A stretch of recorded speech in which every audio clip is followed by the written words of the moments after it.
জনপদে আমাদের এই রইস ভাইয়ের হত্যাকাণ্ডের সুষ্ঠু বিচারই প্রমাণ করবে, শহীদ আল্লামা নুরুল ইসলাম ফারুকীর সুষ্ঠু বিচারই প্রমাণ করবে যে আগামী এই জনপদে কার নেতৃত্ব দিবে। কি বলেন ঠিক না? আমরা তাদেরকে কথা সোচ্চার কণ্ঠে জানাতে চাই, যেই পুলিশ প্রশাসন পূর্বের ভূমিকা অবতীর্ণ হয়েছে অবিলম্বে তাদের বিচার করতে হবে, না হলে এদেশের মানুষ আবারও কিন্তু প্রশাসনকে এক হাত দেখিয়ে দিবে। আল্লাহ রাব্বুল আলামিন এই জনপদে তরিকা তাসাউফপন্থী তথা আল্লাহওয়ালাদের ভূমিকাকে ছোট করে দেখার মানসিকতা পরিহার করার তৌফিক সবাইকে দান করুন, সকলে বলি আমিন। আল্লাহ রাব্বুল আলামিন এর দরবারে আমরা বিচার দিয়েছি, সে দরবারে বিচার অবশ্যই হবে, কিন্তু এই বাংলার আদালতে যে বিচার আমরা দিয়েছি তা যেন বাংলার এই সরকার তথা বর্তমান অন্তর্বর্তীকালীন সরকার যথাযথ ভূমিকা নিতে পারে সেই আশ্বাস এবং সেই আহ্বান জানাচ্ছি। আগামী দিনে আমাদের এই প্রচেষ্টা দেশের পক্ষে এবং জনপদের পক্ষে যেন ব্যবহার করা যায় সেজন্য সকলের সহযোগিতা কামনা করছি। মিডিয়া এবং প্রশাসনের ভাইদেরকে উদ্বুদ্ধ করছি, আপনারা আপনাদের যোগ্য দায়িত্ব পালন করেন, আমরা আপনাদের সাথে আছি। যদি বিরোধিতা করেন তাহলে এই জনপদে সংখ্যাগরিষ্ঠ মুসলিম উম্মাহ তথা মাযহাবপন্থী সুন্নিয়তপন্থী উলামায়ে কেরাম এবং মানুষ কিন্তু আবারও রাস্তায় নেমে আসবে। এই অবস্থায় দেশের জন্য ভালো হবে না। সুতরাং আমরা আমাদের রইস ভাইয়ের হত্যাকাণ্ডের তীব্র নিন্দা প্রতিবাদ জানাচ্ছি। অবিলম্বে তার যারা হত্যাকাণ্ড ঘটিয়েছে তাদেরকে চিহ্নিত করে ফাঁসি অথবা শাস্তির আওতায় আনার জন্য আহ্বান জানাচ্ছি। স্মরণ করিয়ে দিতে চাই যে এই বাংলা ভারতবর্ষে তাসাউফপন্থী তরিকা তাসাউফওয়ালা পীর খানকা দরবার এবং মাযহাবপন্থী আহলে সুন্নাত ওয়াল জামাতের আকীদার বাইরে রাষ্ট্র ক্ষমতায় যাওয়ার স্বপ্ন এটা সুদূর পরাহত থেকে যাবে।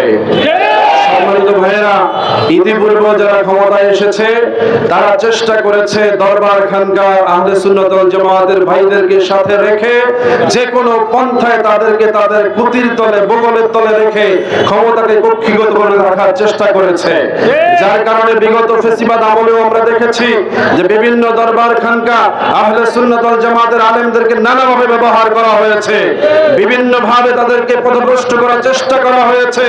ধৈর্যের সহিত দেশের আলেম ওলামারা তাদের দায়িত্ব পালন করেছে। গত জুলাই বিপ্লবে তার অবসান ঘটাতে মাঠে ময়দানে কাজ করেছে। কি বলেন ঠিক না?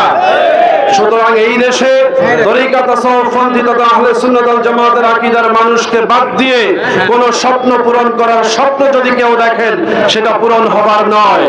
সেজন্য গত 26শে এপ্রিলে ঢাকার জনপদে এই গণবিপ্লব দেখে যারা ভয় পেয়েছেন তাদেরকে আশ্বস্ত করতে চাই, যদি আপনারা এদেশের শাসন ক্ষমতায় কোনোভাবে নিজেদের দায়িত্ব নিতে চান তাহলে এই জনপদের এই জনগোষ্ঠীর সাথে সমন্বয় রেখেই আপনাদেরকে পদচারণা করতে হবে।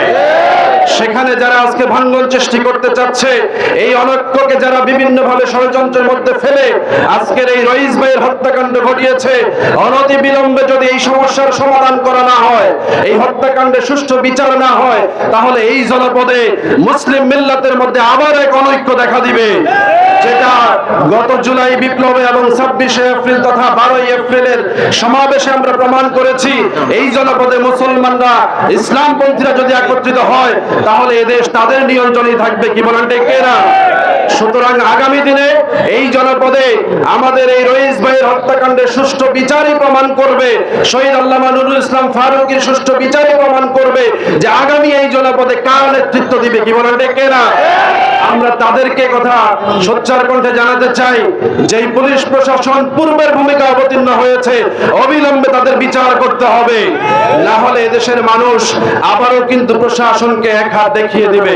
আল্লাহ রাব্বুল আলামিন এই জনপদে তরিকা তাসাউফপন্থী তথা আল্লাহওয়ালাদের ভূমিকাকে ছোট করে দেখার মানসিকতা পরিহার করার তৌফিক সবাইকে দান করুন, সকলে বলি আমিন। আল্লাহ রাব্বুল আলামিন এর দরবারে আমরা বিচার দিয়েছি, সে দরবারে বিচার অবশ্যই হবে, কিন্তু এই বাংলার আদালতে যে বিচার আমরা দিয়েছি তা যেন বাংলার এই সরকার তথা বর্তমান অন্তর্বর্তীকালীন সরকার যথাযথ ভূমিকা নিতে পারে সেই আশ্বাস এবং সেই আহ্বান জানাচ্ছি। আগামী দিনে আমাদের এই প্রচেষ্টা দেশের পক্ষে এবং জনপদের পক্ষে যেন ব্যবহার করা যায় সেজন্য সকলের সহযোগিতা কামনা করছি। মিডিয়া এবং প্রশাসনের ভাইদেরকে উদ্বুদ্ধ করছি, আপনারা আপনাদের যোগ্য দায়িত্ব পালন করেন, আমরা আপনাদের সাথে আছি। যদি বিরোধিতা করেন তাহলে এই জনপদে সংখ্যাগরিষ্ঠ মুসলিম মুসলিম উম্মাহ তথা মাযহাবপন্থী সুন্নিয়তপন্থী উলামায়ে কেরাম এবং মানুষ কিন্তু আবারও রাস্তায় নেমে আসবে। এই অবস্থায় দেশের জন্য ভালো হবে না। সুতরাং আমরা আমাদের রইস ভাইয়ের হত্যাকাণ্ডের তীব্র নিন্দা প্রতিবাদ জানাচ্ছি। অবিলম্বে তার যারা হত্যাকাণ্ড ঘটিয়েছে তাদেরকে চিহ্নিত করে ফাঁসি অথবা শাস্তির আওতায় আনার জন্য আহ্বান জানাচ্ছি এবং অনতিবিলম্বে এই প্রশাসনের মধ্যে থাকা ভূতগুলোকে অপসারণ করে সত্যিকার অর্থে দেশপ্রেমিক ভাইদেরকে দায়িত্ব দেওয়ার আহ্বান জানাচ্ছি।